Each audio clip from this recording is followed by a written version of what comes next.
Good morning, ladies and gentlemen. What a privilege to be with you this morning. And maybe just quickly let me introduce myself. My name is Henk Swanepoel, and I work in the areas of organizational leadership, of change, and organizational culture. I've got a few thoughts this morning that I would like to just run by you. Looking forward into this year, I think so many of you have been probably really challenged by what has been happening in the last couple of years. And the issue of how do we get our people to really focus after everything that we've gone through and that we're going through, and also how do we get our commitment of our people, how do we raise that level of commitment? And the issue of this is really built around the concept of resilience, your ability to really kind of jump back from difficult times and challenges. Yes, just a few thoughts I thought I would share with you this morning. I think there's one thing, and I'm kind of repeating this specific input that I have here. There's one thing that's kind of foundational in what we're talking about, and it's the issue of communication. I mean, if you've married for a couple of months, I wouldn't even say years, if you're just married, you will know what I'm talking about, because communication is the bedrock of everything. And yes, a practical example of how important it is that when we communicate, that we understand that the people around us are going to hear different things probably of what we mean. And therefore, it's so important how we say things and what we say. More important how we say it than what we say it. So here's an example of a professor that made a statement in a marriage seminar. And he said this, he said, "A woman without a man is nothing." And of course, when the men heard that, they kind of put their glasses on, their interpretation, here's a man, and they said, well, what does that mean? And to most men, it meant a woman without a man is nothing. That's how it is. But then the ladies looked at that and said, no, wait a minute, there's something wrong with this. Actually, what that means is this: woman, without her, man is nothing. And you can see that where you put the commas changes the meaning of what is being said.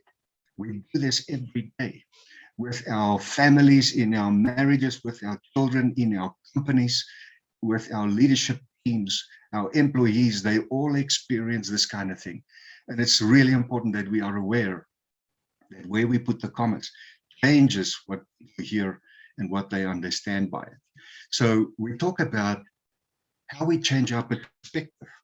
When you look at that picture, a lot of people are going to say, what is that? And they would kind of look at it and say, what does it look like? It looks like, well, it looks like a rock that's floating in the air. But when you put yourself in someone else's shoes, when you try and change your perspective, when you try and see things from someone else's position of where they are, and you look at it, suddenly you're going to say, oh, that's what it is. Just change your perspective. And there's many things that you're going to see make sense. Our problem is that we live from a very finite way of looking at the world, and our perception tends to frame what's real to us, what's true to us, and we tend to judge what's going on around us through that framework, through that lens. Very important that we try and put ourselves in someone else's shoes. Now, when you look at the following, you're going to see we're in a place, it's kind of in the beginning of the year. We're already towards the end of February, actually. And you probably would have heard a lot of people talk to you about, okay, so what's lying ahead for us? How do we focus this year? How do we get things back on track? How do we restore our businesses? How do we lift them out from difficult times, etc.? How do we actually grow our business and go to the next level?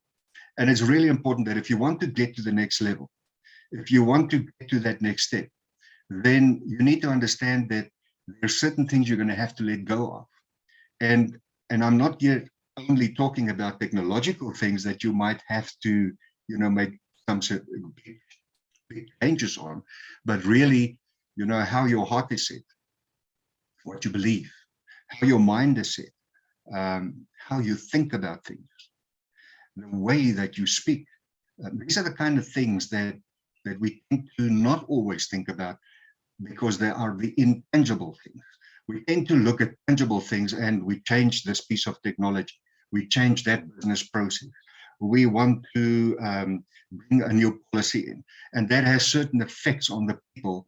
You know, they have to think different, they have to learn new skills, they have to apply and do work in a different way, and all of that has an impact. But what I want to say here is there's certain things in terms of heart and mind that you're going to have to let go of. Your perception, your belief about your people is really important. What you really believe about your people will show up. You can't hide it. It will show up and they will know. And if you have negative beliefs or positive beliefs, they will sense that, they will feel that. It's just the way we put together. So if you are unwilling or unable to make these kind of shifts, let go of the old things, that's where people get stuck. Just a few thoughts here on what a very wise man said. Well, King Solomon had a few things to say. One of the things that he talked about was this. He said, where there is no vision, people perish. And it's important to understand what that actually means. What he meant by that was, where there is no vision, people will cast off constraint. Now, what does that mean? It basically means where there's no vision, there is no discipline. And that's a big statement, because if we look just at our country, then this begins to make a lot of sense. But for your business, this is going to be the same. For your family, this is going to be the same. Is there a vision for your business? What I mean by that, does that vision actually, is it translated? Do people understand what you mean by that? Do they understand where they fit into that? Do they understand how that vision translates into what they have to do every day, and how they will be measured, and what are the criteria, and what are the principles and values, and what are the business culture that you're going to have to go for in order for that vision to actually realize? All of this plays together. What do you see in your business looking forward in the next 3 and 5 years? What are your challenges? Have you unpacked it? Do you know what that means? Like, does the next level actually understand how that impacts them and the floor? That alignment through the levels is really important.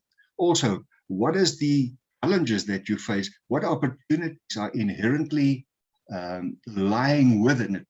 And do you understand what those opportunities are? How does that translate actually into how you can bring in potential new business, how you can unlock new opportunities, etc., etc. And how does this play out for yourself?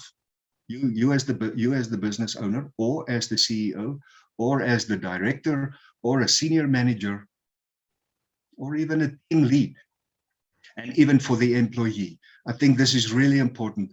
There is really a shift that is happening, that if you can get the hearts and minds of people on board, you will begin to unlock a lot of other things. And that's the difficult part. A lot of people struggle with that. What do these opportunities and challenges look like in terms of your family? Understand that people come to work. They don't leave their families at the gate. They don't leave their minds at the gate, and they don't leave their hearts at the gate. All of what they are comes into the workplace. You know, in the old days, you would have heard people say, you know, leave your problems at the gate. When you come in here, you need to be focused. Unfortunately, people don't operate like that. It's very difficult for most people to actually do that. They bring all of that baggage is coming along, and you need to be aware of it. And this is exactly the same thing in terms of your business. So when we begin to look at just a few principles in terms of leadership, I think there's a few thoughts that may be just in the back of your mind. Allow your people to learn from people.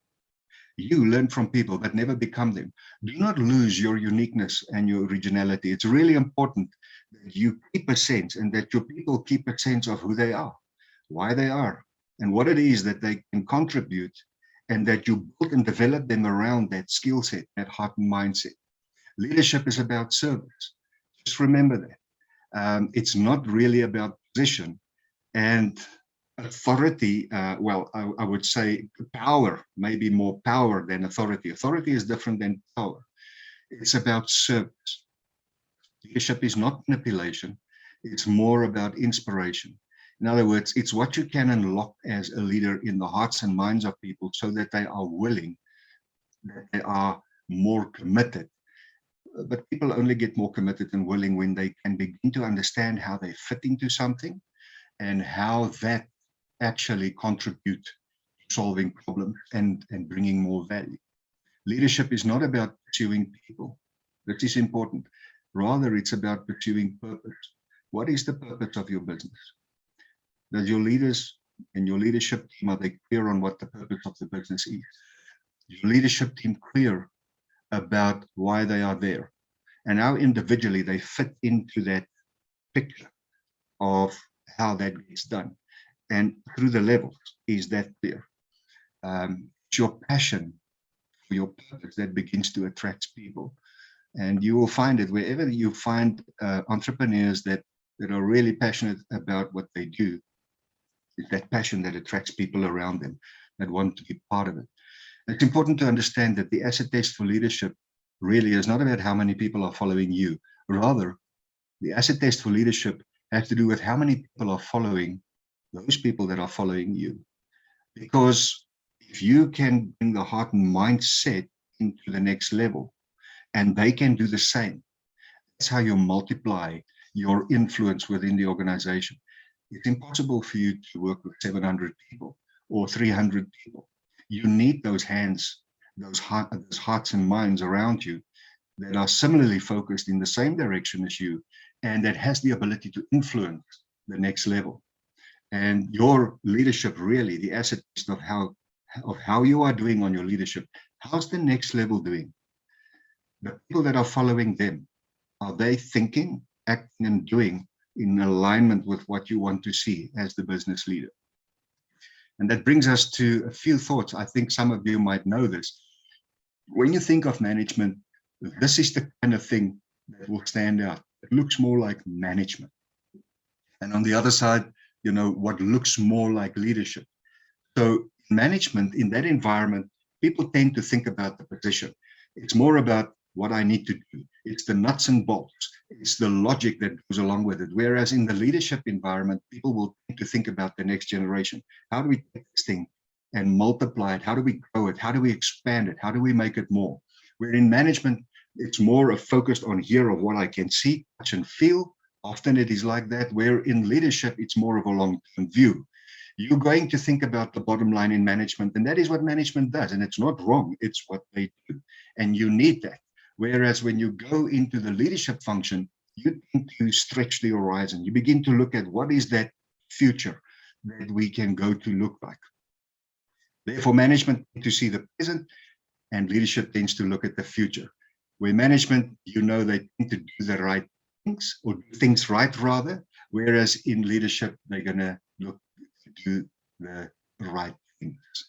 Don't rock the boat, stay in control, have your finger on the pulse. Leadership say, no, this is not working. Let's turn this thing over. And they need to go to the big picture and start things, new things. Now, if you're a manager, if you're a classical manager, and you have a team around you that are more leaders, this will lead to a lot of frustration for you, obviously, and vice versa. The issue is not to try and make people feel like you. Rather, it's to find a place for everyone to play their role. Because if you can unlock that into an agreed focus in a shared plan, a shared strategy, then it begins to make sense. If people feel that they're contributing towards something that makes sense, and they have that freedom to actually add value, it's really important. Allow people to play their role. But to do that, there's got to be that vision. And that vision has to be unpacked in such a way that it begins to give you the criteria that you need for your business. Move it from its current reality to that new reality.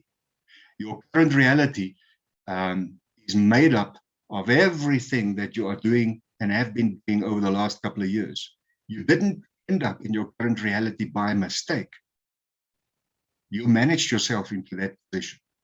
There's a way of thinking of what you believe, how you act, your processes, your organizational culture, everything has taken you to the result of where you are. When you go to that new picture, all of this is going to have to get addressed. Keep that in mind. One more thought, or a few more thoughts, maybe just to talk about more about what governs leadership in terms of principles. You'll find that in today's global knowledge world, The call for leadership greatness is really greater than ever before. And it's really leaders that makes the difference in organizations. What will they be looking for? Well, does your business have a sustainable financial performance? Is there growth there? Intense customer loyalty is what kind of distinguish them from the rest. A high trust performance culture or potential culture, and also distinctive contributions in the marketplace and within the community. In other words, your business, your service that you bring, the products that you produce, can you place yourself within these categories of things? Are you playing a role in influencing these areas? And then your enterprise change capability. And this is something that I'm very passionate about, because normally in business, you're going to find all the other things get done that are important. Yet, when it comes to your organization's ability to change, very few leaders actually get how important that is. That if they can grow their organizational change capability, that is what makes the difference, especially in today, where things are changing and we have so much disruption in our organizations. This is really important. Do your leaders have that capability? I always say the biggest contribution that a leader can make to its organization is to ensure that people are capable of change, especially your leadership. So there are a few imperatives that I just want to quickly just touch on as we talk about more of what is it that these leaders do that really makes a difference. Well, the first thing is they inspire trust among everybody in the organization. And if you can build trust, you have something to work with. If you don't have trust, if it's lacking in your organization, you will pay the price. It will show up in your bottom line. I have seen in so many organizations where everything else is measured to death, but inability to actually measure this component, where they waste hundreds of thousands and millions, depending on the size of the business, that is just gone. Money that you could have had spent in different ways, is because we don't understand how to measure trust. We don't know how to develop trust. Clarify purpose by articulating why goals are established and how the individual works towards those goals. How do the people kind of fit into the purpose of the business? Do they understand where they fit in? And aligning your systems and your processes to facilitate rather than hinder where you want to go. And then unleash the unique talent and contribution of people within your team. Now, a lot of people will focus on this one, yet make sure that when you do this one, that it's truly aligned with where the business is going, that there's a strategic alignment and that this issue is driven at a strategic level. Your people are not supposed to be your liabilities in the business. In the old way of how we measure and calculate and do balance sheets, people will be an expense. Yet, we've got to shift that. People should become an asset, and they can. Not easy, but it can be done. And then unlock awareness for the need for, the desire to participate in, knowledge on how to change, the capability to act out that change of what and how things should be done differently within your team, your organization, and even here with regards to your family. Why is this important? Everybody, every individual has certain needs. It's not wants, it's what they really need so that they can really contribute to what you're trying to do. And these needs are, they have a sense of purpose. There's a need for a sense of purpose. Every person in your organization has that inherent need. They might not even know how to express it. They might not even know how to actually put it in words, but there's that need. We all have a need for purpose. There's a need for a sense of value. There's a need for a sense of significance. There's a need to feel important. There's a need for a sense of meaning. There's a need for a sense of fulfillment. That's what I'm doing, is actually make a positive difference. There's a sense for personal power and a sense of success. And all these needs, not wants, needs that people have, will find expression in these 5 questions of life that we've probably heard of. And you know, who am I? It's a difficult one. I mean, how do you answer that? It's not giving your name. It's actually beginning to talk more about why Where did I come from? Why am I here? What am I supposed to do? What can I do? Taking to my competence. Where am I heading as an individual, within an organization, as an organization, within society? Where are we heading? What are we supposed to do? And then this concept that I just want to leave with you that I call personal brand. Personal brand, every individual, every leader, every person has a personal brand. And your personal brand is made up of 7 elements that we look at.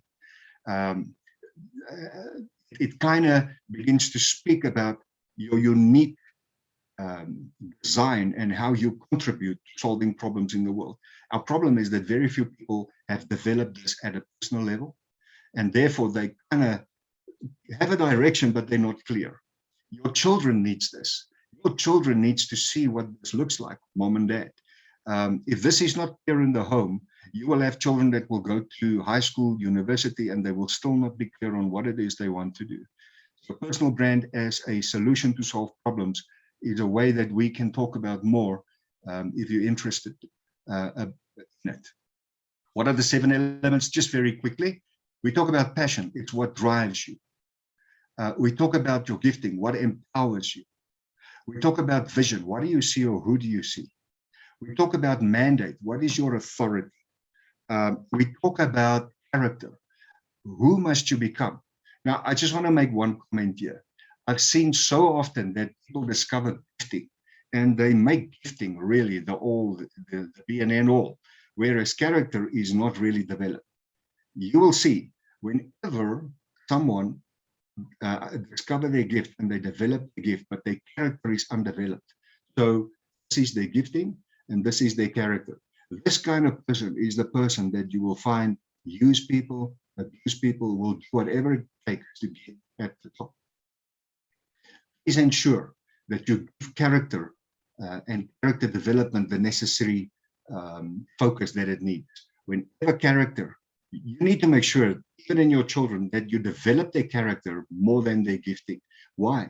Because character has the ability to rein in that gift, to keep it in check. And within your business and as leaders and as entrepreneurs, this is a real important one. If you hire people just for their gift, but at the expense of character, it's going to cost you.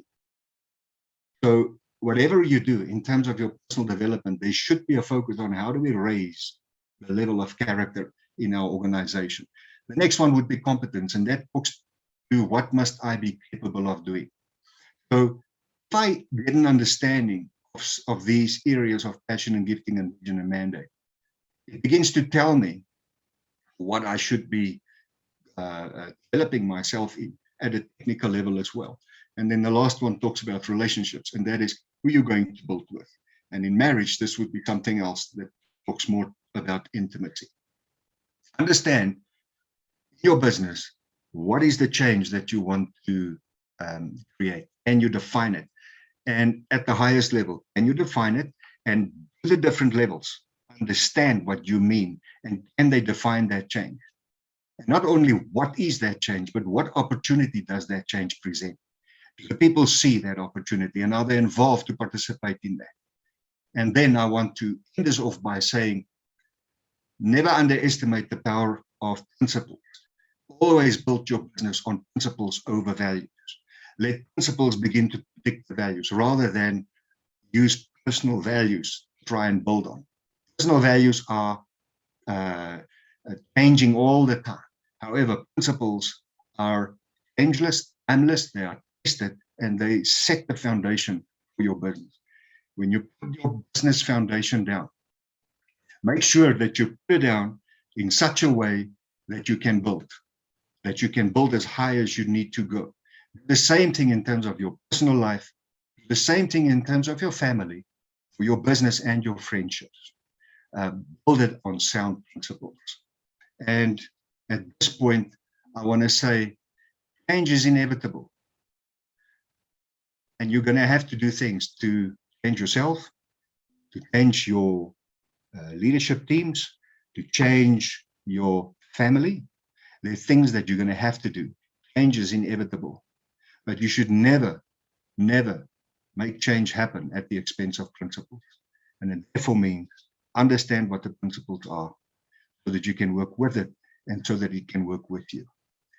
Thank you very much. I hope this was helpful. A lot of information, but have a great day. And if there are any questions, I would take that. Thank you very much. Thank you very much. I think that was a very informative session. There aren't any questions. If, ladies and gentlemen, you do have any questions, please post them in the chat. And thank you very much for coming on today, Henk. I think it was a very informative session. I think people can take away a lot from this. It's an absolute pleasure. Hope you have a great day, and hope your businesses do well.